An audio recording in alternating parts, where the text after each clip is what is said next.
On vient d'avoir notre réunion de groupe de rentrée.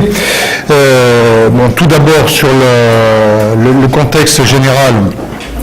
On est en face d'un gouvernement qui n'a plus de socle majoritaire à l'Assemblée. Alors c'est bien qu'on peut toujours trouver une majorité de façade, et c'est vraisemblablement ce qui sera fait à l'occasion du discours de politique générale, mais il n'empêche que moi je considère que les jours de Manuel Valls sont maintenant comptés. Entre les coups de butoir de Martine Aubry, ceux des frondeurs au sein même du PS, le fait que les Verts et les autres composantes de la majorité, à l'exception peut-être des radicaux aujourd'hui, ont tous pris leur distance, l'affaiblissement politique du président de la République, voilà le contexte dans lequel nous sommes. Alors, au-delà de cela aussi, ce qui est révélateur de l'état de faiblesse du président de la République et du Premier ministre, c'est d'entendre le président de la République obligé de se justifier au lendemain du sommet de l'OTAN au Pays de Galles, en expliquant en quelque sorte j'y suis, j'y reste, de voir un président obligé de dire ça 2 ans après avoir été élu, ou Manuel Valls qui dit que le Front National est aux portes du pouvoir. Quel aveu de faiblesse de la part de l'un comme de l'autre. Donc, ce qui veut dire que pendant cette loi de finances et cette rentrée parlementaire, nous allons, à l'occasion de la loi de finances, présenter là aussi comme nous avions commencé à le faire l'année dernière, un contre-projet où point par point, l'opposition et l'UMP sera en situation d'alimenter ce contre-projet.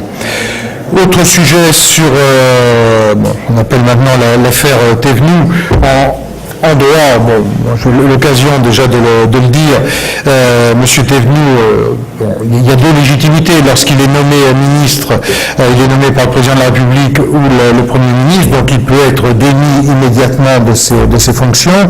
Ensuite, son mandat de député, il l'a eu par l'élection. Donc en droit, à ce stade, rien ne l'oblige à démissionner. Ceci étant, il faut bien évidemment s'interroger comment il a pu en arriver là, et on va demander au ministre du Budget de saisir la commission d'infraction fiscale de façon à savoir s'il y a eu fraude délibérée ou pas. Or, on imagine aujourd'hui, les éléments d'information qu'on a penchent quand même clairement dans le sens où ce serait le cas, et à ce moment-là, le ministre devra saisir la justice. Au-delà de cela, vous l'avez noté, les petites manœuvres ont commencé, c'est-à-dire comme le groupe PS a besoin d'une majorité à 290 ou 289, personne n'a demandé à ce que M. Thévenoud démissionne, ce qui occasionnerait une élection partielle vraisemblablement que le PS perdrait, et donc on a vu qu'il allait, alors j'avais dit hier qu'il irait vers les radicaux, je crois qu'en fait ce sera plutôt vers les non-inscrits, mais ce qui lui permettra toujours de pouvoir voter avec le PS, et ça fait une voix de maintenu pour le PS. Est-ce que vous avez des questions? Est-ce que vous avez discuté plus avec des groupes des textes qui arrivent à l'heure du jour? Oui, on est sur les textes qui arrivent. On a celui sur le vieillissement. On est en train de travailler sur ce texte. La difficulté, c'est pas tant ce qu'il y a dedans, c'est ce qu'il n'y a pas. C'est-à-dire que on ne crée pas la cinquième branche. Sur le reste, à charge pour les familles, rien n'a été fait. En revanche, il y a des avancées intéressantes, je pense notamment sur l'APA, l'hospitalisation à domicile. On va voir comment va se dérouler. On n'a pas arrêté de position définitive au groupe à ce stade. On veut attendre le déroulement du débat à l'Assemblée, donc qui commence dès cet après-midi. C'est pareil sur le texte sur le terrorisme. Sur le terrorisme, nous l'abordons dans un bon état d'esprit, parce que je pense que c'est des sujets sur lesquels on doit trouver un consensus, mais pour le consensus, il faut être à deux. Donc il y aura des amendements de déposés par nos collègues qui sont spécialisés sur ces sujets, et puis on va voir comment va se dérouler le débat, mais là aussi on n'est pas parti sur une position figée à ce stade, on attend de voir ce qu'il y aura dans le texte et surtout si nos amendements sont retenus.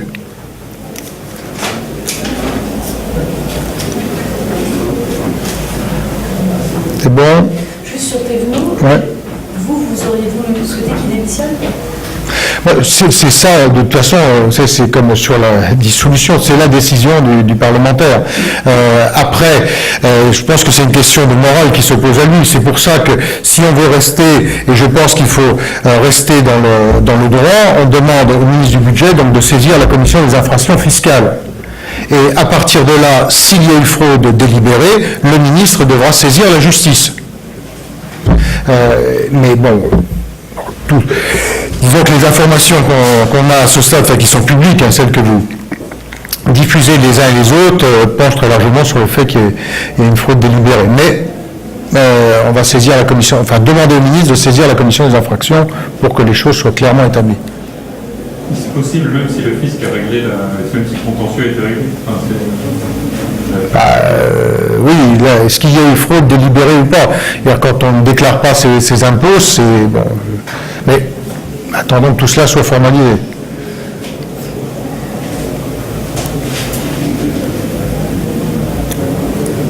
Pas d'autres remarques? Merci. Allez, hop.